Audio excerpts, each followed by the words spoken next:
I stood at my wife's graveside watching my own daughter pretend I didn't exist. For 3 hours, she hugged everyone except me. She thanked strangers for coming, but when I tried to speak to her, she turned away like I was invisible.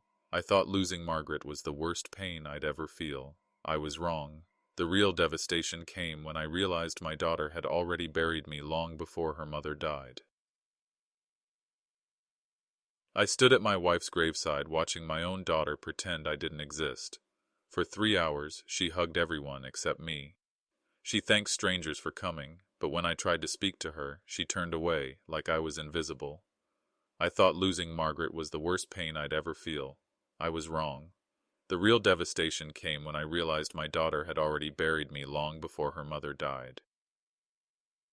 If you've ever felt invisible in your own family, if you know what it's like to be erased by the people who should love you most, please don't forget to like this video and subscribe. Your support means everything, and I hope my story helps you feel less alone. The morning of Margaret's funeral, I woke up in our empty house and put on the black suit she'd bought me for our 40th anniversary. My hands were shaking as I tied my tie, the same tie I'd worn to Sarah's wedding, to Tyler's graduation, to every important family event for the past 10 years. I kept thinking Sarah would call, that she'd want to ride to the funeral home together, that maybe in our shared grief we could find our way back to each other. The phone never rang. I arrived at the funeral home 45 minutes early. I wanted to be there when people started coming, wanted to stand beside my daughter and receive the condolences that come when you lose someone you've loved for 42 years.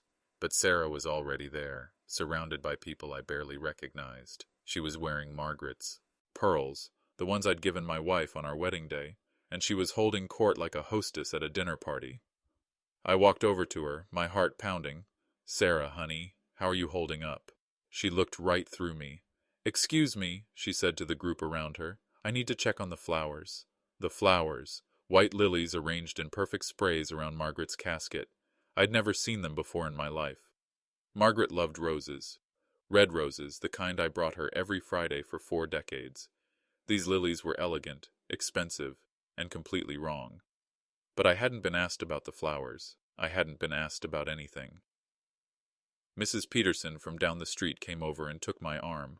"Oh, Robert, I'm so sorry for your loss. Margaret was such a wonderful woman." "Thank you, Eleanor. She spoke of you often. Sarah has done such a beautiful job with everything. You must be so proud of how she's handling all this." I nodded because what else could I say? That my daughter had planned my wife's entire funeral without speaking to me once? That I'd learned about the service time from the newspaper obituary she'd placed without my input? That the eulogy being given wasn't written by me, the man who'd loved Margaret longer than anyone else in that room? The chapel filled up slowly. Margaret had touched a lot of lives in our small town. She'd volunteered at the library for 20 years, organized bake sales for the church, never missed a neighbor's birthday. People kept coming up to me, sharing memories, offering comfort. But every time Sarah saw me talking to someone, she'd appear with a tissue box or a gentle hand on their shoulder, steering them away from me and toward her own circle of grief. I watched my grandson Tyler walk in with his fiancée, 23 years old and tall like his grandfather, but his face was closed off, distant. When he saw me, he nodded. The kind of nod you give a distant relative at a funeral, polite but meaningless. I'd taught that boy to drive. I'd helped him build his first treehouse. Now he was looking at me like I was a stranger who happened to share his last name. Emma came in a few minutes later, my granddaughter, 21 and beautiful like her grandmother. She gave me a quick hug, but it felt perfunctory, obligatory, like something she'd been told to do rather than something she wanted to do. "I'm sorry for your loss, Grandpa," she said, the words rehearsed and empty. "She was your grandmother, Emma. You don't have to speak to me like I'm a stranger." But she was already walking away, drawn into Sarah's orbit like everything else that day. The service started at 2 o'clock. Sarah sat in the front row with her husband David and the kids. There was an empty seat next to her, Margaret's usual spot at church, at family dinners, at every gathering we'd attended together for 42 years. I moved toward it, assuming it was meant for me. David put his hand on the seat. "Sorry, Robert. Sarah's saving this for Aunt Carol." Aunt Carol, Margaret's sister who lived 3 states away and saw Margaret maybe twice a year. I ended up sitting in the second row, behind my own family, watching the back of my daughter's head while the pastor talked about my wife. But the worst moment, the moment that broke something inside me that I don't think will ever heal, came when Pastor Williams asked if any family members wanted to say a few words. Sarah stood up immediately. She walked to the podium like she'd been preparing for this moment her whole life, and maybe she had been. "My mother was the heart of our family," she began, her voice steady and strong. "She held us all together through good times and bad. She was there for every birthday, every holiday, every milestone that mattered." I waited for her to mention me, to say something about the love Margaret and I shared, about the life we'd built together, about the 42 years of marriage that had defined both of us. Mom's real family was the people who truly understood her. My husband David, who made her laugh until her sides hurt. My children, Tyler and Emma, who brought such joy to her last years. The neighbors and friends who made her feel valued and loved. Real family, people who truly understood her. I sat there in my black suit, holding the funeral program with Margaret's photo on the front, a photo I'd taken of her in our garden last spring, and I felt myself disappearing, not just from the service, but from the story of Margaret's life itself. Sarah talked for 10 minutes about my wife's life without mentioning me once. She talked about Margaret's garden as if it had always been solely hers, not something we'd worked on together every weekend for 20 years. She talked about Margaret's volunteer work as if I'd never driven her to the library every Tuesday, never helped her set up chairs for the church rummage sales, never stood proud in the back of rooms while my wife organized fundraisers and community events. She talked about Margaret's love for her grandchildren as if I'd never been there, never taken Tyler fishing, never taught Emma to bake cookies, never spent countless Saturday afternoons playing board games and watching cartoons with kids who used to climb on my lap and call me their favorite grandpa. When Sarah finished speaking, people clapped. They wiped their eyes and nodded at her description of Margaret's wonderful life. And I sat there wondering if I'd imagined the last 42 years. If somehow I'd dreamed up the thousands of mornings when Margaret and I drank coffee together at our kitchen table. If I'd invented the conversations, the laughter, the quiet moments of contentment that had made up our long marriage. The funeral director, a kind man named Mr. Matthews, who'd been handling our town's grief for 30 years, kept looking at me with something like pity. He'd buried both my parents, Margaret's mother, 3 of our closest friends. He knew us as a couple. He knew I should have been the one giving that eulogy. After the service, people filed past Margaret's casket to pay their final respects. I stood in line like everyone else, waiting my turn to say goodbye to my wife. When I finally reached her, I put my hand on the cold wood and whispered the words I should have been able to say out loud. "I'm sorry, sweetheart. I don't know how we got here. I don't know why our daughter hates me so much that she'd erase me from your story. But I loved you. For 42 years, I loved you more than my own life." At the graveside, Sarah stood at the head of the casket with the pastor while he said the final prayers. Family members were supposed to throw dirt on the coffin as it was lowered, an old tradition Margaret had always found comforting. Sarah went first, then Tyler and Emma, then David. By the time it was my turn, people were already walking back to their cars. I stood alone at my wife's grave, holding a handful of dirt from the home where we'd planned to grow old together. The dirt felt heavy in my palm, final in a way that made my chest tight with panic. "She was my wife," I said to no one. "She was my wife." The cemetery workers were waiting patiently for me to finish so they could complete their job. I threw the dirt and heard it hit the wood with a sound like rain on a roof. Then I walked away from Margaret for the last time, wondering how I'd become a stranger at my own wife's funeral. The reception was held at Sarah's house, the house Margaret and I had helped them buy 15 years ago, when David was between jobs and they couldn't qualify for a mortgage on their own. I almost didn't go. What was the point? But some stubborn part of me, the part that still remembered when Sarah was Daddy's little girl, made me drive over there anyway. I walked into what used to be a familiar space and found myself surrounded by strangers. Oh, there were people I recognized, neighbors, church members, a few of Margaret's old co-workers. But the way they looked at me, the way conversations stopped when I approached groups of people, made me feel like an intruder in my own grief. I found a corner in the living room and stood there with a cup of coffee I didn't want, watching my daughter play hostess. She moved through the room with practiced grace, accepting condolences, sharing memories, making sure everyone felt welcome and included, everyone except me. Tyler was showing his fiancée photos on his phone, probably pictures from their engagement party that I'd heard about secondhand. Emma was helping her mother serve coffee and cake, both of them moving around me like I was a piece of furniture they had to navigate around but didn't need to acknowledge. Mrs. Patterson from the church came over to me. "Robert, that was such a beautiful service. Margaret would have been so pleased." "Yes," I said, because what else was there to say? Sarah spoke so beautifully about her mother. "You raised a wonderful daughter." Did I? I thought about the little girl who used to sit on my shoulders at parades, who made me Father's Day cards every year until she was 16, who called me Daddy right up until the day she walked down the aisle. Somewhere between then and now, I'd lost her so completely that she could stand at her mother's funeral and pretend I'd never existed. I stayed at the reception for exactly 1 hour, long enough to be polite, not long enough to cause a scene by leaving too early. As I was getting ready to go, I saw Sarah in the kitchen, finally alone. Knee for a moment. I walked over to her, my heart pounding with hope and desperation. "Sarah, honey, we need to talk. I know we're both grieving, but your mother wouldn't want us to." She turned around, and the look in her eyes was colder than anything I'd ever seen from my own child. "Don't," she said quietly. "Just don't. Sweetheart, I don't understand what happened between us. I don't know what I did wrong, but surely we can— You need to leave." The words hit me like a physical blow. "This is my wife's funeral reception. This is my house, and I'm asking you to leave." I stood there for a moment, looking at this woman who used to be my little girl, searching for any sign of the daughter I'd loved and raised and walked down the aisle. But there was nothing, no warmth, no recognition, no acknowledgement that we'd ever meant anything to each other. I drove home through the quiet streets of the town where Margaret and I had lived our entire married life, past the house where we'd brought Sarah home from the hospital, past the school where I'd dropped her off every morning for 12 years, past the church where I'd taught her Sunday school, where she'd sung in the children's choir, where she'd gotten married in the same dress her mother had worn 30 years earlier. When I pulled into our driveway, I sat in the car for a long time, looking at the house that suddenly felt too big and too quiet.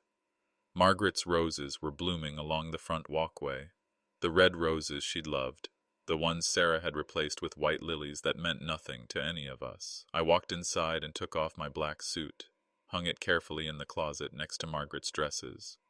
Then I sat down in my chair, the chair where I'd read bedtime stories to Sarah, where I'd helped Tyler with his homework, where I'd held Emma while she napped during family visits. And for the first time since Margaret died, I let myself cry, not just for my wife, but for my daughter, for the relationship I'd lost without understanding how or why, for the grandchildren who called me by my title but didn't know my heart, for the family that had somehow decided I didn't belong in my own life story. The house was so quiet I could hear the clock ticking in the kitchen, the clock Margaret had bought at an antique shop 20 years ago because she said every home needed a heartbeat. It was still beating, steady and reliable, marking time in a life that suddenly felt empty of everything that had given it meaning. I sat there until the sun went down, trying to understand how I'd become invisible at my own wife's funeral, how my daughter had erased me so completely from Margaret's story that I'd started to wonder if I'd imagined our life together, how a man could love his family for 67 years and still end up feeling like a stranger in his own grief.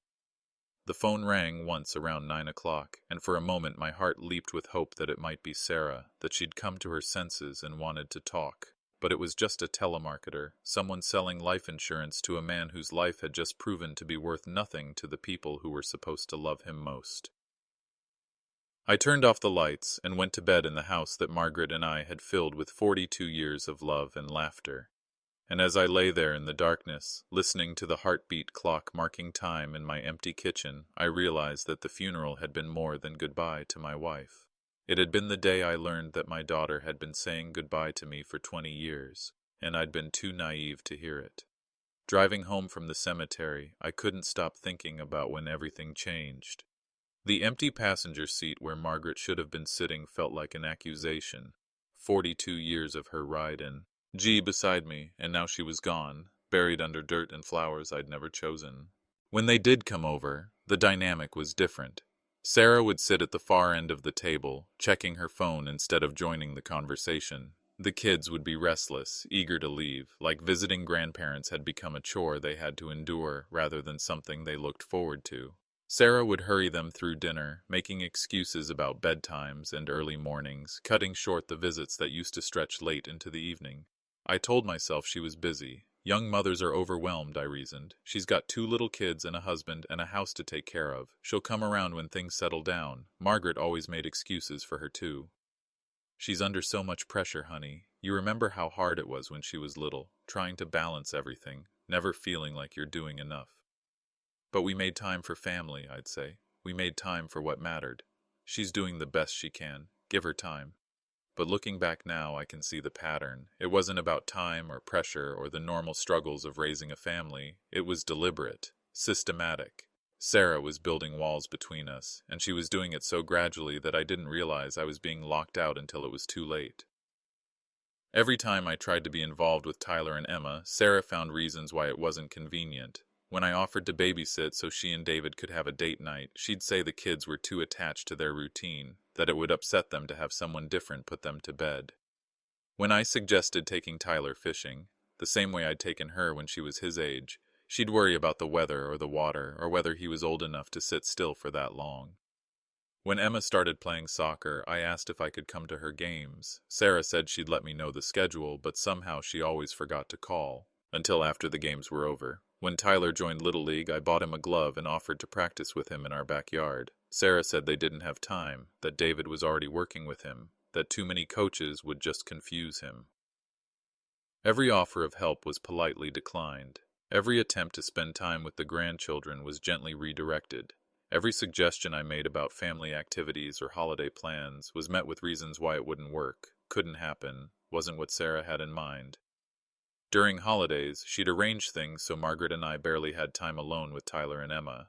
Christmas morning became a rushed affair. Open presents quickly, eat breakfast fast, get the kids ready for the next stop on their holiday tour. Easter egg hunts were cut short because the kids were getting tired. Birthday parties were scheduled around other commitments that always seemed more important than spending time with grandparents. It was so subtle at first, so gentle and reasonable and wrapped in legitimate concerns about the children's schedules and needs. I convinced myself I was imagining the distance, that I was being oversensitive because I missed the close relationship Sarah and I used to have. But over 20 years, those small rejections added up to something much bigger. They built a wall I couldn't see over or around, a barrier that separated me from my own family so effectively that by the time I realized what was happening, I didn't know how to break through. Margaret saw it too, I think.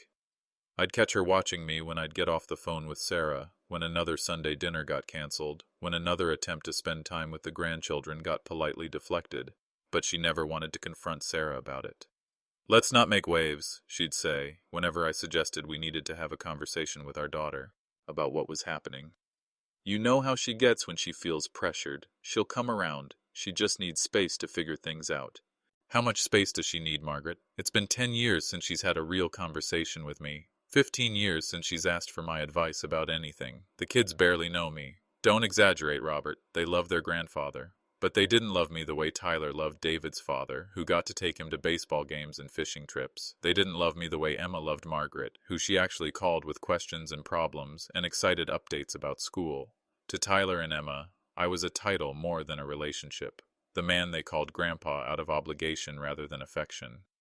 Margaret always defended Sarah, always found reasons why our daughter's behavior was understandable, forgivable, temporary. And I let her do it because I was afraid of the alternative. I was afraid that if we pushed too hard, if we demanded the relationship I thought we deserved, Sarah might cut us off completely. At least this way, I could see the grandchildren sometimes. At least this way, we were still part of their lives, even if it was just the edges.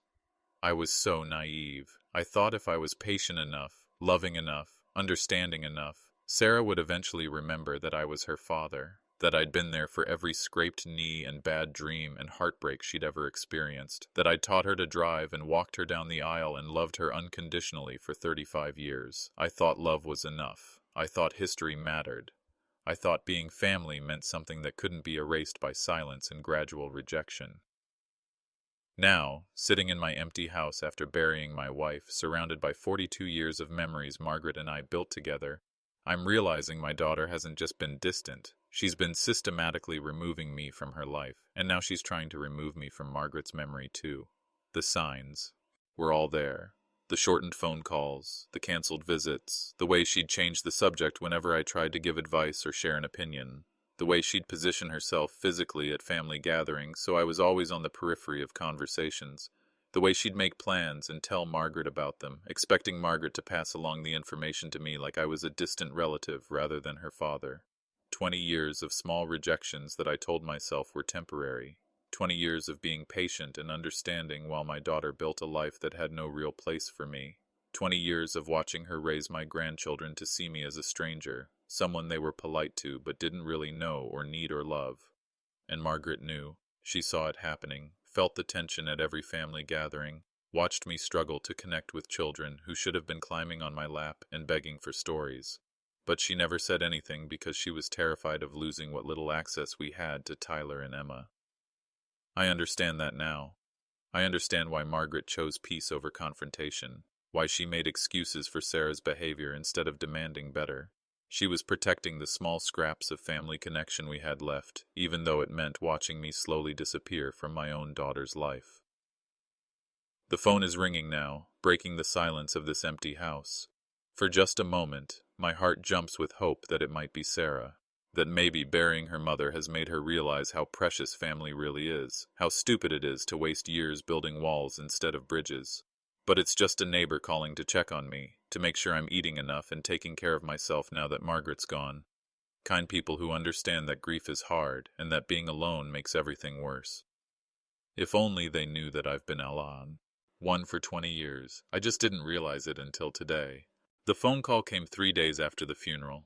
I was sitting in Margaret's chair, something I'd never done when she was alive, but now it felt like the only place in the house where I could still feel close to her. The caller ID said Tyler's name, and for a moment my heart actually lifted. Maybe Sarah had sent him to bridge the gap between us. Maybe my grandson wanted to check on his grandfather, to share memories of the grandmother we'd both lost. I was so wrong. Grandpa? His voice was stiff, formal, like he was reading from a script someone had written for him. Tyler, son, how are you holding up? We're all doing okay. Listen, Grandpa, Mom asked me to call. She thinks it would be better if we took some space, to process everything. Space, from my own grandchildren. The word hit me like a punch to the chest, but I tried to keep my voice steady. What kind of space, Tyler? Just, maybe not calling for a while, not visiting. She thinks it's too hard right now with Grandma gone and everything being so emotional. I closed my eyes and tried to picture the little boy who used to run to me at family gatherings, arms outstretched, yelling, "Grandpa!" like I was the most important person in the world.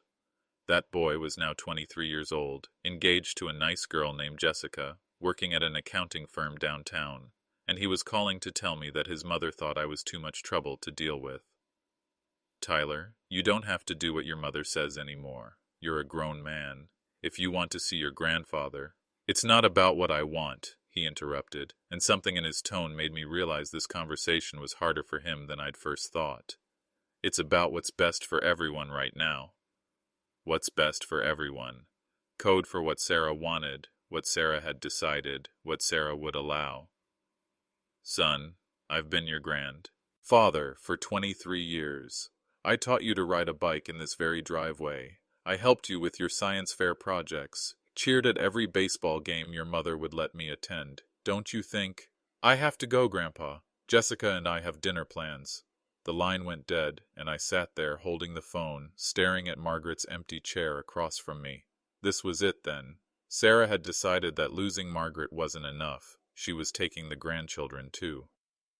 But as I sat there in the growing darkness, I realized this wasn't sudden. This had been happening for years, so gradually that I'd convinced myself it was normal, that this was just how modern families worked, that grandchildren naturally grew distant as they got older and busier with their own lives. Tyler used to climb into my lap during family visits, begging for stories about the old days. He wanted to hear about what life was like before computers and cell phones, about the farm where I'd grown up, about his grandmother when she was young and beautiful and falling in love with his grandfather. He'd sit perfectly still while I told him about our first date, about the day Sarah was born, about all the adventures Margaret and I had shared over the decades. Tell me the one about when you proposed to Grandma, he'd say. even though he'd heard it a dozen times before. Tell me about when Mom was little like me. Tell me about the time you and Grandma got lost on your anniversary trip. Now he was an adult I barely recognized, a polite stranger who called me Grandpa like it was a title rather than a relationship. When had that changed? When did my stories become boring instead of fascinating? When did spending time with his grandfather become an obligation instead of something he looked forward to? His sister Emma used to fall asleep in my arms during Sunday dinners, her little body and trusting against my chest while the adults talked around the table. She was such a serious child, thoughtful and quiet, but she'd light up when she saw me coming. I'd bring her books from the library, little picture books about animals and adventures, and we'd read them together in the big chair by the window. "Read it again, Grandpa," she'd say, even though we'd already been through the same story 3 times. "Don't you want to try a different book, sweetheart?" "No, this one. But change the voice of the bear this time." So I'd read it again, making my voice different for each character, watching her face light up with delight even though she knew exactly what was coming next. Those are some of my happiest memories. Emma curled up beside me, completely absorbed in stories we were sharing, completely comfortable with the grandfather who loved her more than his own life. Now she was 21, a junior in college, studying something I only learned about through Margaret's updates. Art history, I think. Or maybe art therapy. I should know these things about my own granddaughter, but somehow the details of her life had become second-hand information, filtered through Margaret and stripped of the personal connection that should have come from Emma telling me herself. When Tyler got engaged last year, I heard about it from Margaret 3 days after it happened. 3 days. My grandson had decided to marry the woman he loved, and it took 3 days for the news to reach his grandfather. Not because he was too busy to call, not because he forgot in the excitement, but because somewhere along the way I'd become so peripheral to his life that I wasn't part of the immediate circle of people who mattered enough to hear important news right away. When Emma started college 2 years ago, I learned which school she'd chosen from a Facebook post Margaret showed me on her phone. A Facebook post. My granddaughter was starting the next chapter of her life, and I found out about it the same way I might learn about a neighbor's vacation or a coworker's promotion. I'd been systematically excluded from the important moments while being kept around for the obligatory holiday visits. Christmas morning appearances where I'd sit in the corner and watch Tyler and Emma open presents, most of which came from their other grandparents or their parents or their friends. The few gifts I'd managed to give them were opened with polite thank yous that felt more like social obligations than genuine appreciation. Easter dinners where I'd sit at the table and watch my own family interact around me, like I was a distant relative they had to include out of politeness rather than love. Birthday parties where I'd arrive to find the celebration already in full swing, the important moments already shared with the people who really mattered. Margaret tried to bridge these gaps, but I see now that she was fighting a battle she couldn't win. She'd call Tyler and Emma herself, trying to keep them connected to their grandfather through her own relationships with them. She'd share their news with me, pass along their updates, try to maintain the connection that should have existed naturally between a grandfather and his grandchildren. But love can't be translated through a third party. Relationships can't be maintained by someone else's effort. Margaret could tell me about Tyler's job and Emma's classes and their plans and their problems, but she couldn't make them want to share those things with me directly. Sarah had been rewriting the family narrative for years, casting me as the peripheral character instead of the patriarch. She taught Tyler and Emma to see me through her eyes, and whatever she saw when she looked at me, it apparently wasn't worth their time or love. The worst part was realizing that this hadn't happened overnight. It had been such a gradual process that I'd convinced myself it was normal. Grandchildren grow up, I'd tell myself. They get busy with their own lives. They don't need their grandfather the way they did when they were little. But that wasn't true. David's father saw Tyler and Emma all the time. He was the one who took Tyler to baseball games, who taught him to change the oil in his car, who gave him advice about work and relationships and life. He was the grandfather they called when they had problems, the one they invited to their important events, the one whose opinion mattered when they were making decisions. I was the grandfather they called by his title but didn't really know, The one they sent obligatory birthday cards to, the one they visited when their mother made them, the one who existed on the edges of their lives like a piece of furniture they'd grown up with but never really noticed. Standing in my empty living room, looking at the photos Margaret had kept on the mantel, pictures of Tyler's graduation, Emma's prom, family gatherings where I was always positioned at the edges of the group, I realized how completely I'd been erased from my own family story. In photo after photo, I was there, but not really there, present but not central, included but not important. Sarah had been conditioning Tyler and Emma to see me as an outsider for years, and they'd grown up thinking that was normal, that this was how grandfathers were supposed to be, distant figures who showed up for holidays but didn't really participate in the day-to-day business of being family. The phone rang again, and for just a moment I hoped it might be Emma. Maybe she'd heard about Tyler's call and wanted to reach out to her grandfather to let me know that she didn't agree with her mother's decision to cut me off completely. But it was just Margaret's doctor's office calling to confirm an appointment she'd never be able to keep. I hung up and walked to the window, looking out at the street where Tyler used to ride his bike when he came to visit, where Emma used to chalk hopscotch squares on the sidewalk while I watched from the front porch. This house used to be full of their laughter, their energy, their presence. Now it was just empty rooms and quiet spaces, and memories of grandchildren who had somehow become strangers. They'd grown up seeing me through their mother's eyes, and whatever Sarah saw when she looked at her father, it wasn't someone worth loving, wasn't someone worth knowing, wasn't someone worth including in the real story of their family. Tyler was getting married in 6 months. Emma would graduate from college next year. These were milestones I should be part of, moments when a grandfather should be central to the celebration, but I had a feeling I'd be learning about them secondhand, if I learned about them at all. Margaret was gone, and with her went the last connection I had to Tyler and Emma. She'd been the bridge between us, the translator who helped them remember that their grandfather existed and loved them. Now that bridge was gone, and I was completely alone on my side of the chasm Sarah had spent 20 years creating. Space, Tyler had said. They needed space to process everything. But I think what they really needed was permission to finally stop pretending I mattered to them. Permission to stop making the effort to include someone who had always been peripheral to their lives anyway. Sarah had given them that permission, and they'd taken it gratefully. I was free to love them from a distance, the way I'd been doing for years without realizing it. Free to care about their lives without being part of them. Free to be their grandfather in name only, which was apparently all I'd ever really been anyway. The silence in this house isn't just about Margaret being gone. It's about 23 years of what?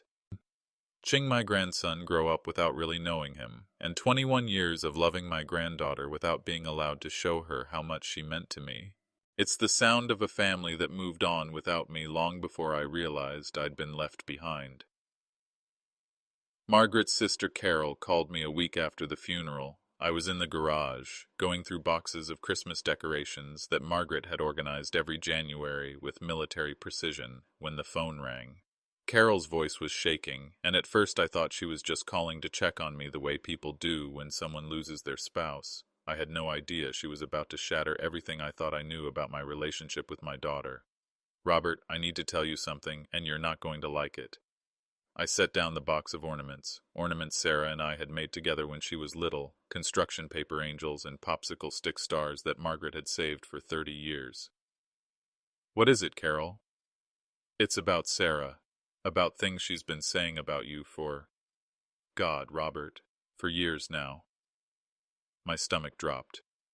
Carol was Margaret's younger sister, the one who lived in Ohio and came to visit maybe twice a year. She'd always been kind to me, but distant in the way in-laws sometimes are. At the funeral, she'd hugged me and said she was sorry for my loss, but there had been something in her eyes I couldn't read. "What kind of things?" Carol was quiet for a long moment, and I could hear her crying softly on the other end of the line. "She told us you were difficult, Robert, that you made Margaret walk on eggshells, that you were controlling and critical and that Margaret was miserable but too afraid to leave." The words hit me like physical blows. I had to sit down on Margaret's gardening stool, surrounded by the tools she'd used to tend the roses Sarah had replaced with lilies. "That's not..." Carol, that's not true. You know that's not true. I know it now, she said, her voice breaking. But she was so convincing, Robert. She'd call me and tell me about how you'd yelled at Margaret for some small thing, how you'd criticized her cooking or her friends or the way she kept house. She painted you as this angry, bitter man who took out all his frustrations on his wife. I couldn't breathe. This couldn't be real. Sarah had been telling Margaret's family that I was, what, abusive, controlling, the kind of husband who made his wife's life miserable?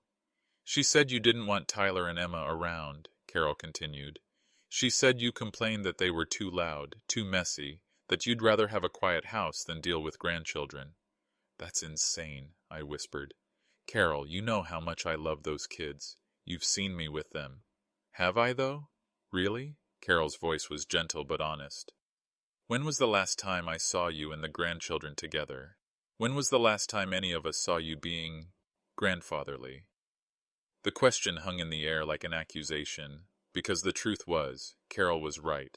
At family gatherings, I was always on the periphery. Sarah made sure of that. She'd position herself between me and the children, redirect their attention when they tried to engage with me, create physical distance that looked natural but kept me from having real interactions with Tyler and Emma. She said you'd gotten bitter in your old age, Carol went on. That retirement had made you angry and resentful, that you took it out on everyone around you, but especially Margaret. She said Margaret came to her crying sometimes, talking about how hard it was to live with someone who found fault with everything. Margaret crying to Carol about me? Margaret, who had shared my bed for 42 years, who had never once in all that time told me I was difficult or controlling or hard to live with. Robert, we believed her because we didn't see you very much anymore. You and Margaret did come to every family gathering, remember? But in the last few years, she looked confused. She said you were the best husband she could have asked for, that you'd always been gentle and kind, and that she couldn't imagine life without you. But then Sarah walked into the room and Margaret just changed the subject. Margaret had defended me, but Sarah had been there to shut down the conversation before it could go any further. Had Sarah overheard? Had she realized her lies were being questioned, and found a way to prevent Margaret from contradicting the story she'd been telling? There's more, Robert. She told Margaret's brothers that you'd become paranoid about money, that you were hiding assets and making financial decisions without consulting Margaret. She said you'd cut up Margaret's credit cards, that you monitored her spending, that you'd turned controlling about everything from the grocery budget to the thermostat. I had to laugh at that one, even through my shock. Margaret had handled our finances for 30 years. She paid the bills, managed the investments, made decisions about major purchases. I'd trusted her completely with money, the same way she'd trusted me with everything else in our marriage. She painted such a detailed picture, Robert. She had examples, stories, specific incidents. She said you'd embarrassed Margaret at her book club by showing up and demanding she come home immediately. She said you'd refused to let Margaret drive herself to doctor's appointments because you didn't trust her behind the wheel anymore. None of it was true, not one word. Margaret had driven herself everywhere until the day she died. She'd never missed a book club meeting because of me. If anything, I'd encouraged her independence, been proud of her friendships and activities and interests. But Sarah had been crafting this narrative for years, feeding lies to every member of Margaret's family, poisoning every relationship, turning every vows. Yoan against me with carefully constructed stories that painted me as a monster. Why? I asked Carol. Why would she do this? I don't know, Robert. I've been asking myself the same question all week. Ever since the funeral, things haven't added up. The way she treated you there, the way you looked so lost and confused, it didn't match the picture she'd painted of this controlling, difficult man. What changed your mind? Margaret's neighbor called me yesterday, Mrs. Patterson. She said she felt like she needed to tell someone what she'd observed over the years. She said she used to see you and Margaret working in the garden together every morning, see you holding hands when you walked to church, see you helping her carry groceries and opening doors for her like you were still newlyweds. Mrs. Patterson, our neighbor of 15 years, who had a perfect view of our daily life from her kitchen window. She'd seen the real Robert and Margaret, not the fictional version Sarah had been selling to our family. She said she'd never once seen you be harsh or critical or controlling. She said you doted on Margaret, that you lit up whenever she came into the room. She said she used to tell her own husband that she hoped they'd still be as in love as you and Margaret when they'd been married 40 years. The tears came then, hot and bitter. Because Mrs. Patterson was right. I had doted on Margaret. I had lit up when she walked into a room. For 42 years, she'd been the center of my world, and I'd spent every day trying to make her feel loved and cherished and appreciated.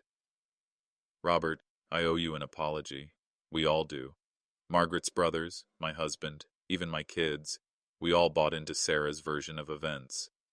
We thought we were protecting Margaret by staying distant from you, by not pushing for more family time together. We thought we were respecting her need for space from a difficult situation. So that explained it. The way Margaret's brothers had been cool toward me at recent family gatherings. The way Carol's husband had stopped engaging me in conversation about work or sports or anything substantial. The way even the extended family had seemed to pull away, treating me with polite distance rather than the warmth that had characterized our relationships for decades. They'd all been protecting Margaret from me, from the monster Sarah had convinced them I'd become. She told us Margaret was too loyal to leave you, but that she was miserable. She said Margaret felt trapped by decades of marriage and financial dependence, that she stayed because she didn't know how else to survive. Margaret, trapped by our marriage? Margaret, who used to tell anyone who'd listen that marrying me was the best decision she'd ever made. Margaret, who would curl up next to me on the couch every evening and say she felt like the luckiest woman in the world. I should have questioned it more, Carol said. I should have talked to Margaret alone, really talked to her. But Sarah was so convincing, and the evidence seemed to match what she was telling us. What evidence?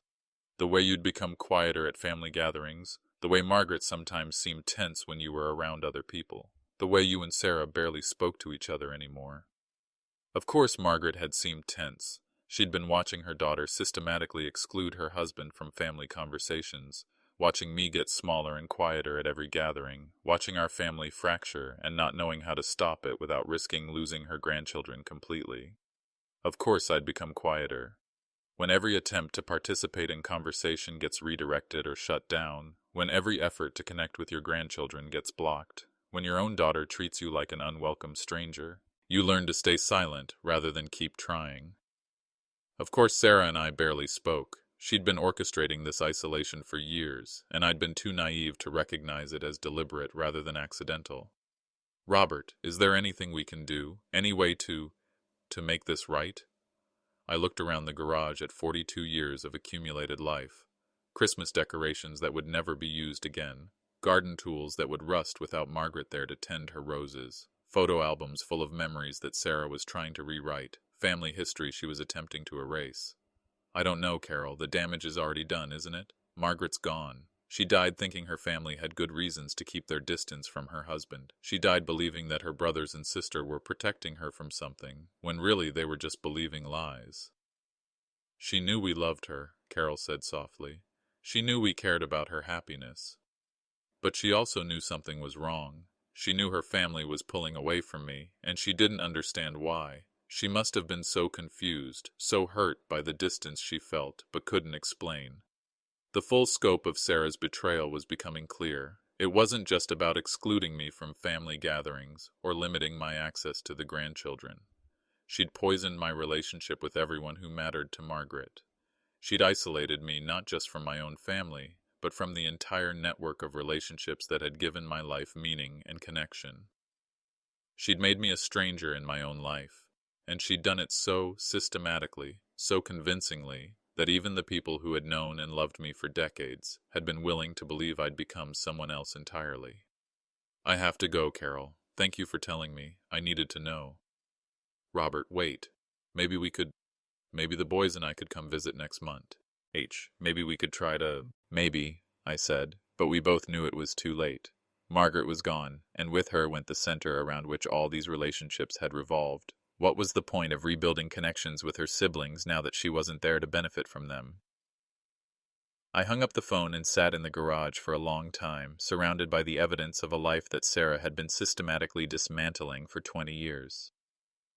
Every box told a story she'd been trying to rewrite. Every photo showed relationships she'd been trying to destroy. She hadn't just excluded me from her own life. She'd worked methodically to exclude me from everyone's life. She'd turned me into a pariah in my own family, a problem to be managed rather than a person to be loved. and she'd done it so skillfully that I'd never even known it was happening. Cleaning out Margaret's things was supposed to be therapeutic. That's what everyone kept telling me.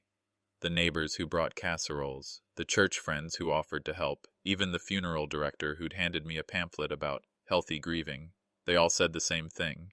Going through her belongings would help me process the loss, help me move forward, help me start healing. But sitting in our bedroom 3 weeks after the funeral, surrounded by 42 years of my wife's carefully organized possessions, I didn't feel therapeutic. I felt like a trespasser in my own house, going through the private papers of a woman who had always been so neat, so careful about keeping everything in its proper place. I started with her dresser. Margaret had always been methodical about her belongings. Jewelry in the top drawer, organized in little compartments. Scarves and gloves in the second drawer, arranged by color. Sweaters folded precisely in the bottom drawers, with lavender sachets tucked between the layers to keep everything fresh. Every item had its place. Every drawer had its purpose. I was working my way through her desk in the corner of our bedroom, the small antique secretary where she'd paid bills and written letters and organized our family's paperwork for 3 decades. She'd always been the keeper of our documents, insurance policies, tax records, warranties for appliances we'd bought years ago, everything filed alphabetically, everything labeled in her careful handwriting. The top drawer held her correspondence. Thank you notes from friends, birthday cards she'd kept because they meant something special. Letters from Tyler and Emma when they were little and still wrote to their grandparents instead of just texting their mother. I picked up a card Emma had made when she was 8, a construction paper heart with "I love you, Grandma" written in purple crayon. Margaret had kept it for 13 years, right there in the front of the drawer where she could see it every time she opened the desk. The second drawer was full of recipe cards, decades of cooking experiments, family favorites passed down from her mother, new dishes she'd clipped from magazines and wanted to try. She'd written notes on many of them. Robert's favorite on the beef stew recipe, too spicy for the kids on the chili card, perfect for Christmas morning on her special French toast. I was packing these cards into a box, thinking maybe I'd try to make some of these meals for myself, when I felt something hard behind the stack. I pushed the recipes aside and found 3 small journals, bound in faded leather, hidden behind everything else like secrets she'd been keeping. My hands were shaking as I opened the first one. Margaret's handwriting, always so careful and neat, filled page after page. The first entry was dated 5 years ago. I don't understand what's happening to our family. Robert tries so hard with Sarah, but she just won't see it. Today he bought the kids new bikes, spent all morning assembling them in the garage. He was so excited to surprise them, kept checking the driveway every few minutes to see if Sarah's car was coming. When she arrived to pick up Tyler and Emma, she barely let him show them the bikes. "We have to go," she kept saying. "We're already running late." He stood at the window watching them drive away, those beautiful bikes still sitting in the driveway, and I could see his heart breaking. I don't understand what changed. She used to love him so much. I had to stop reading. I remembered that day, remembered how excited I'd been about those bikes, how I'd imagined Tyler and Emma's faces when they saw them, how I'd planned to teach them to adjust the seats and check the brakes the way I'd taught Sarah when she was their age. I remembered watching them leave without even taking the bikes, remembered Sarah's impatient voice telling me they'd pick them up another time. They never did pick up those bikes. They're still in the garage, covered with dust, still waiting for grandchildren who grew too old for them, while their grandfather waited for another chance to be part of their lives. I turned the page and kept reading. Robert asked if we could babysit Tyler and Emma next weekend so Sarah and David could go out for their anniversary. It seemed like such a reasonable request. What grandparents wouldn't want to spend an evening with their grandchildren? But Sarah said the kids were too set in their routine, and it would be disruptive to have them stay overnight somewhere else. I watched Robert's face fall, and I didn't know what to say. When did spending time with grandparents become disruptive instead of special? Entry after entry revealed the truth. Margaret had seen everything, every rejection, every exclusion, every small cruelty that I'd convinced myself was just normal family growing pains. She'd watched our daughter slowly amputate me from our family. And she'd documented it all in these hidden journals. Sarah called today to cancel Sunday dinner, again. This time it was because Emma had a friend coming over and they didn't want to drag her along to grandparents' house, as if visiting us was a chore, something to be endured rather than enjoyed. Robert pretended it was fine, but I could see how much it hurt him. He'd already started the roast, was looking forward to having the family together. We ate dinner alone and tried to pretend it was what we wanted, but the house felt so empty and quiet. She knew. She'd seen every slight and snub, felt every rejection along with me, but she'd never said anything because she was terrified of making things worse. I think if I confront Sarah about the way she treats her father, she'll cut us off completely. At least this way Robert gets to see Tyler and Emma sometimes, even if it's not as much as he'd like. At least this way, we're still part of their lives, even if it's just the edges. I watch him light up when Tyler calls, even though it's only when Sarah needs a babysitter or wants him to help with some project. I watch him practice conversations he wants to have with Emma, rehearsing questions about school and friends that she never lets him ask because there's never enough time, never the right moment, never the privacy for a grandfather to really talk to his granddaughter. I was crying now, sitting on the floor of our bedroom with Margaret's journals spread around me like evidence of a crime I'd never known was being committed. She'd seen everything I'd felt but couldn't name. She'd understood the systematic nature of Sarah's rejection, even when I was still making excuses for it. Robert doesn't know I see him cry after they leave. He thinks he's hiding it well, but I know him too well after 40 years of marriage. He goes out to the garage and pretends to be orgs, anising tools, but really he's just trying to pull himself together after another visit where he felt like a stranger in his own family. He doesn't know I lie.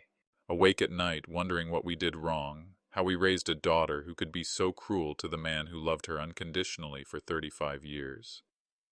The second journal was worse, entry after entry documenting the escalation of Sarah's campaign against me, the increasing boldness of her exclusions and rejections.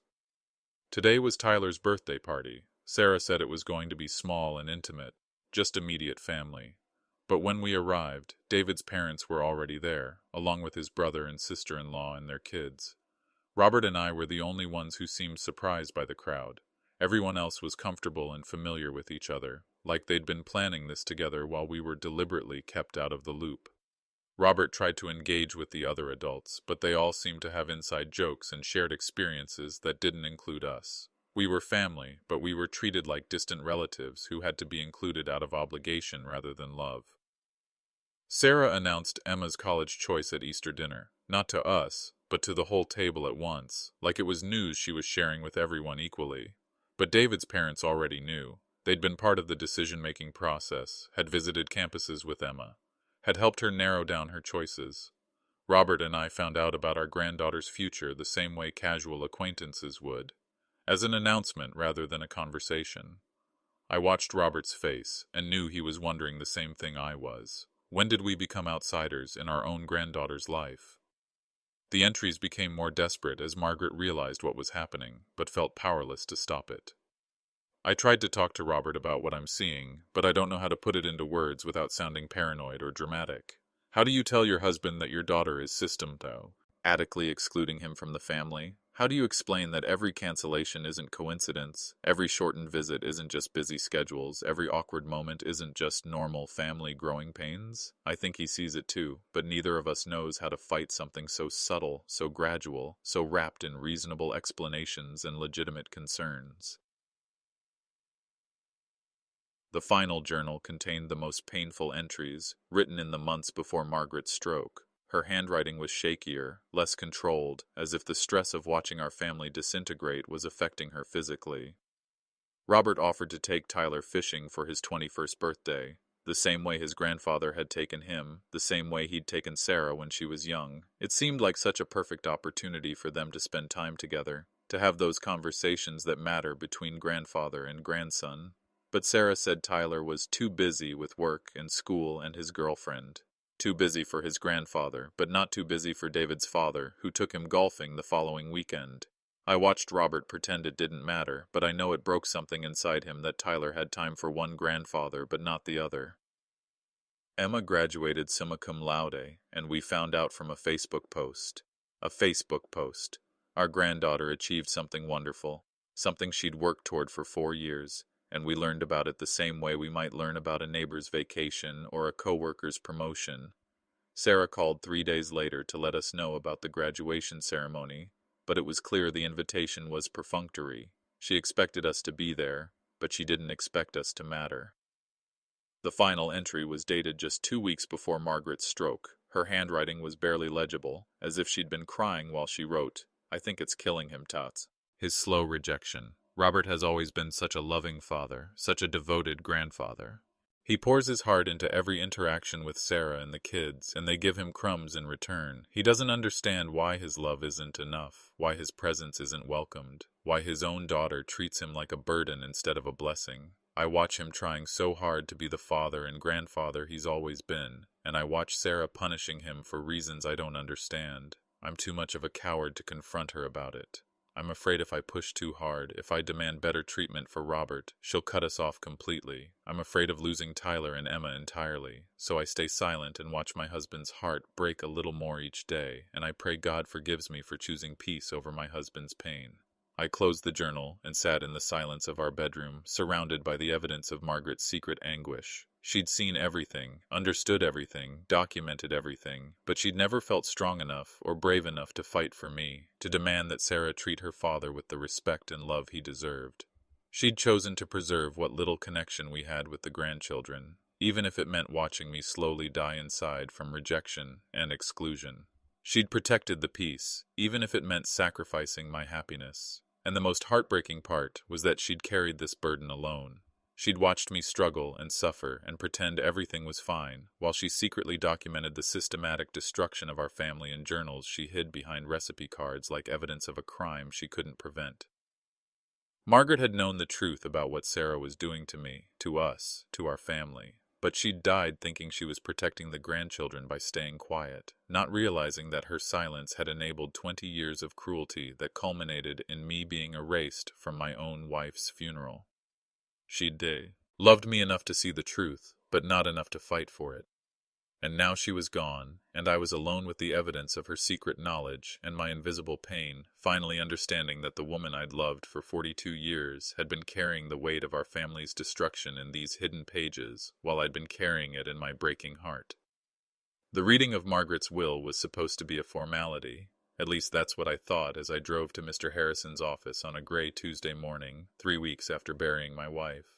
I'd been to this same law office dozens of times over the years, signing mortgage papers when we bought our house, updating our wills when Sarah was born, setting up the trust fund for Tyler and Emma's education. Margaret had always handled the details while I nodded along and signed where she told me to. Sarah had made all the funeral arrangements without consulting me once, so naturally I assumed she'd handle the estate the same way. She'd taken charge of everything else. The flowers, the service, even the headstone inscription that somehow managed to mention Margaret's role as mother and grandmother, without once acknowledging that she'd been someone's wife for 42 years. I almost didn't go to the will reading. What was the point? Sarah had made it clear I wasn't welcome in decisions about Margaret's life, so why would her death be any different? But something, maybe stubbornness, maybe curiosity, maybe just the need to feel connected to Margaret one last time, made me put on my suit and drive downtown to Harrison Associates. The waiting room was exactly as I remembered it. Leather chairs that had seen better days, law books lining the walls, the smell of old paper and furniture polish that reminded me of my father's generation, when lawyers were pillars of the community and handshake deals meant something. Sarah was already there when I arrived, sitting with David and a folder full of papers spread across the coffee table. She looked like she was preparing for a business meeting, wearing a navy blue suit and the no-nonsense expression she used when she was taking charge of a situation. David had a legal pad and was taking notes on something Sarah was explaining to him in low, urgent tones. They both looked up when I walked in, and for a moment I thought I saw something like annoyance flash across Sarah's face, as if my presence was an inconvenience she hadn't planned for. "Hello, Robert," David said, standing to shake my hand. He'd always been polite to me, if distant, a good husband to Sarah, a decent father to Tyler and Emma, but someone who'd learned early in their marriage that maintaining peace meant not questioning his wife's relationship with her parents. "David, Sarah." I nodded to my daughter, who was already turning her attention back to her papers. "Dad, I've been going over some of the estate details with David. We think the best approach is to liquidate most of the assets quickly, pay off any remaining debts, and distribute the remainder according to Mom's wishes. David's found a realtor who specializes in estate sales, and we can probably have the house on the market within a month. The house on the market. Our house, where Margaret and I had lived for 38 years, where we'd brought Sarah home from the hospital, where we'd celebrated every Christmas and birthday and anniversary that mattered. Sarah was talking about selling it like it was just another piece of real estate to be disposed of efficiently. I thought I might keep living there, I said quietly. Sarah looked up from her papers with surprise, as if it had never occurred to her that I might want to stay in the home I'd shared with her mother for nearly 4 decades. Dad, it's a 4-bedroom house. It's way too big for one person, and the maintenance costs alone. Mr. Marshall? Ms. Marshall? Mr. Harry. San's assistant appeared in the doorway, saving me from having to explain to my daughter why a man might want to keep the home where he'd built a life with the woman he'd loved for 42 years. We followed her into Harrison's office, where the old lawyer was waiting behind his desk with a thick file folder and an expression I couldn't quite read. William Harrison had been Margaret's family's attorney for 30 years. He'd handled her parents' estate, drawn up the papers when we bought our house, helped us navigate the legal details of life that most people never think about until they have to. Sarah immediately launched into the same speech she'd been giving David in the waiting room. Her plans for liquidating assets, her timeline for settling the estate, her practical approach to disposing of our life's accumulations. Mr. Harrison listened politely, nodding occasionally, but not taking any notes. When she finally finished, he cleared his throat and opened the file folder. Before we discuss the distribution of assets, he said, his voice carefully neutral, I need to read a letter that Margaret left specifically for this moment. She gave me very specific instructions that it was to be read aloud, to both of you, together, before we proceeded with any other business. My hands went cold. A letter? Margaret had never mentioned leaving a letter. Sarah stopped talking mid-sentence, her mouth still slightly open as if she'd been interrupted in the middle of an important presentation. Mr. Harrison pulled out several pages of Margaret's careful handwriting and adjusted his reading glasses. His hands were steady, but I could see something in his face that looked like discomfort, as if he'd rather be anywhere else than reading these words to this particular audience. This letter is dated 6 months ago, he said, looking at both of us over his glasses. Margaret came to see me privately and gave me very specific instructions about when and how it was to be read. He cleared his throat and began, My darling Robert, by the time you hear this, I'll be gone, and I suspect our daughter will have shown you just how little she thinks of the man I loved for 42 years. Sarah's face went white. She opened her mouth as if to interrupt, but Mr. Harrison held up his hand and continued reading. Sarah, you have spent 20 years systematically excluding your father from our family. You've made him feel unwanted in his own home, unwelcome at his own grandchildren's milestones, invisible at his own wife's funeral. You've done this with such skill and subtlety that I'm sure you think I never noticed. The room was completely silent, except for the sound of Mr. Harrison's voice and the grandfather clock in the corner marking time that suddenly felt suspended, frozen in this moment of reckoning that Margaret had orchestrated from beyond the grave. You were wrong. I saw everything. Every canceled visit, every shortened phone call, every time you positioned yourself between your father and his grandchildren, every time you made plans without consulting him, made decisions without including him, made it clear that his presence was an obligation rather than a joy. I could hear Sarah's breathing becoming shallow and quick. David was staring at his hands, clearly wishing he was anywhere else. Mr. Harrison continued reading in the same steady, professional voice he probably used for all difficult legal documents. I kept detailed records, Sarah, photos of family gatherings where you deliberately positioned your father at the edges of group pictures, documentation of every lie you told about him to my siblings, every story you invented to explain it, and why he seemed distant or difficult. I saved the text messages, the voicemails, the emails where you systematically excluded him from planning family events while making it look like his choice not to participate. Records. Margaret had been keeping records. All those years when I thought she was just quietly accepting Sarah's behavior, she'd been documenting it like evidence in a case she was building for a trial I never knew was coming. I couldn't confront you while I was alive because I was terrified of losing Tyler and Emma completely. You made it clear, in 100 different ways, that any criticism of your treatment of Robert would result in losing what little access we had to our grandchildren. So I stayed silent and watched you break your father's heart piece by piece, year after year. Sarah made a small sound, something between a gasp and a sob. Her carefully organized papers were scattered forgotten on her lap, and her hands were shaking as she gripped the arms of her chair. But I won't let you rewrite history now that I'm gone.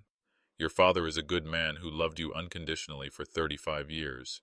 He taught you to drive, walked you down the aisle, supported every dream you ever had.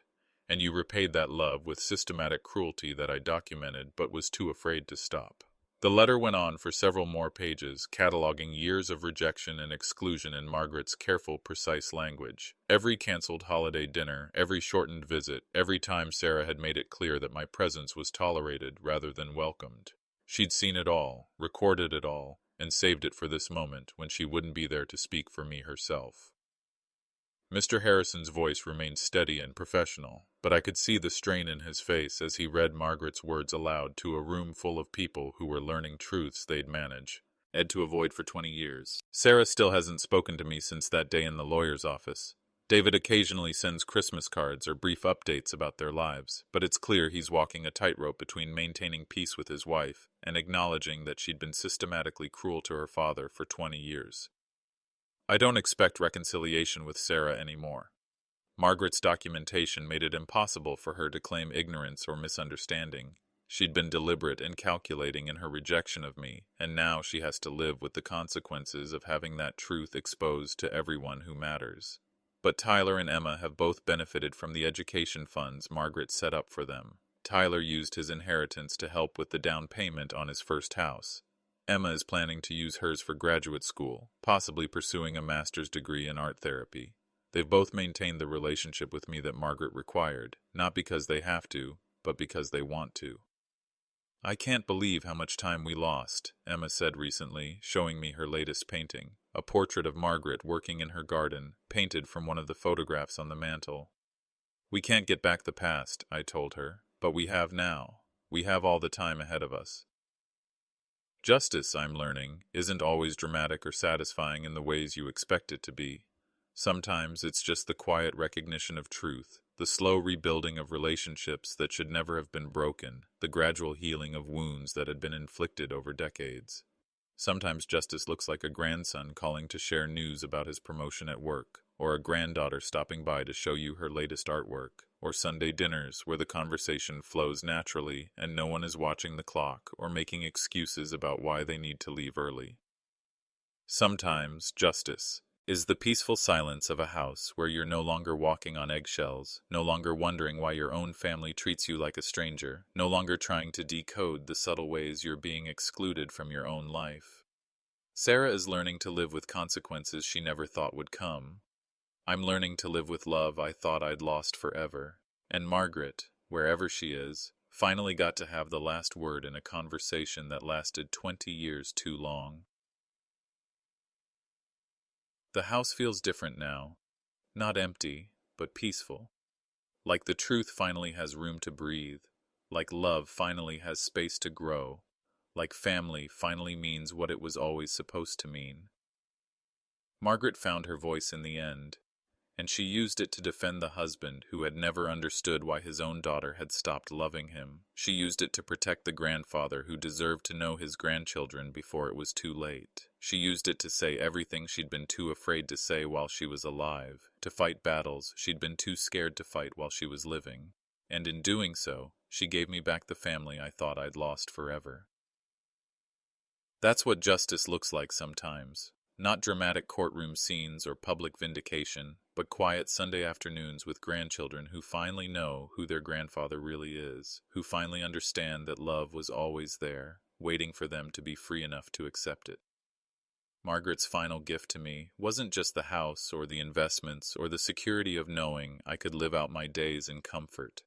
Her final gift was the truth, told in her own voice, documented in her careful handwriting, presented with the same attention to detail she'd brought to everything else in our 42 years together. She gave me back my family, and she did it with love.